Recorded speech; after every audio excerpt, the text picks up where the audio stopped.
This is part 2 video of your History Chapter 4 Creation of the Mughal Empire. Jahangir.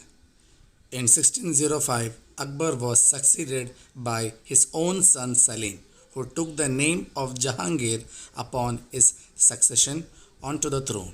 He was liberal in his outlook like his father. He was deeply interested in the welfare of his subjects. He valued justice highly. His son Khusro rebelled against him and was defeated at Lahore. Meanwhile, Portuguese had entered into India. Jahangir was having good relationships with Portuguese and also allowed them to establish their factory. He captured Bengal, but his campaign against Deccan was not successful. He ended the long standing conflict between the Mewar and the Mughals. His son, Prince Kuram, also known as Shah Jahan, captured the fort of Kangra at Himachal Pradesh, but Jahangir lost Kandahar to Persians. Tuzuk-e-Jahangiri. This book talks about the autobiography of Jahangir and his interest. Jahangir married to Noor Jahan, who was extremely beautiful and talented. Persian art and culture flourished under her influence.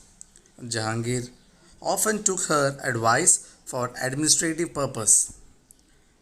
Emperor Jahangir conferred upon Noor Jahan the status of Pacha Begum. Jahangir died in 1627 and was succeeded by Shah Jahan. After Jahangir's death, Noor Jahan retired from her court and died in 1645. Shah Jahan. He ascended the throne at Agra in 1628. He suppressed many rebellions but failed to recover Kandahar from Persians. He was able to put down the revolt of Bundela Rajputs. He got Bijapur and Golconda in the Deccan. He also sent his army to Balkh and Badakhshan in Central Asia to reconquer the old territories of his ancestors.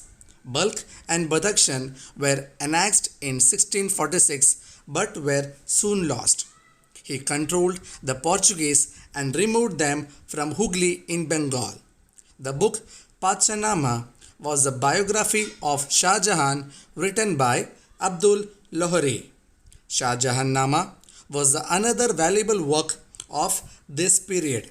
The missionary, merchants, and foreign travelers who visited India during his period had left accounts of Shah Jahan and Aurangzeb.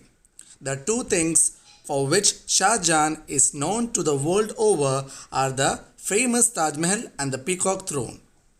Taj Mahal is regarded as one of the 7 wonders of the world. It was built by using white marble at Agra in the memory of his wife Mumtaz Mahal. In the Mughal dynasty, there is no clear law of succession. Even before Shah Jahan died, a fight broke out between his 4 sons, namely Dara, Suja, Murad, and Aurangzeb. In this succession of war, Aurangzeb emerged victorious and crowned himself in 1658. He assumed the title of Alamgir, which means conqueror of the world, Aurangzeb. He ascended the throne by killing his 4 brothers and imprisoning his own father, Shah Jahan. He faced many difficulties during his conquest. His Deccan policy forced him to impose taxes on the non-Muslims in order to strengthen his economic streams. This tax was known as jizya. During his conquest, his empire expanded from Kashmir in the north to the Jinji in the south, and from Hindu Kush to the west and Chittagong in the east. Aurangzeb annexed Assam. Aurangzeb's Rajput policy was just the reversal of the Akbar's Rajput policy. Akbar tried to create good relations with Rajputs by giving them high position in his administration. But Aurangzeb had constant conflict with Rajputs, particularly in Mewar and Marwar. Aurangzeb's imposition of heavy taxes led the Jats to revolt against him. His intolerant religious policy also created tension between the Mughals and the Sikhs. Now, let's talk about Mughal administration. The Mughal administration system was based on a centralized dictatorship system. All powers were vested in the emperor, also known as Badshah or monarch. He was regarded as God's shadow on earth. The emperor was assisted by a council of ministers. The prime minister or wazir was the most important one amongst them. The Mughal Empire was divided into number of small provinces called as subas. Each suba was ruled by a subedar or governor. During the reign of Akbar, there were 15 such subas. The subas were further divided into sarkars and sarkars were divided into paraganas. The village was at the lowest level of administration. Land revenue was the main source of income for the state. Raja Todarmal, who had worked with Sher Shah earlier, was appointed as the revenue minister of Akbar's court. Akbar made improvisation to the land revenue system introduced by Sher Shah. Hence, Sher Shah is often known as the forerunner of Akbar. Later, the Zabti system was introduced, under which all the land was measured by a uniform system of measurement. Based on the fertility of the land and the yield of the crops, the land were divided into several categories. The land tax fixed was 1/3 of the average yield, which was payable either in cash or in kind. In tough situations such as floods or famines, tax remissions were given. The revenue officers were instructed to be kind to the peasants.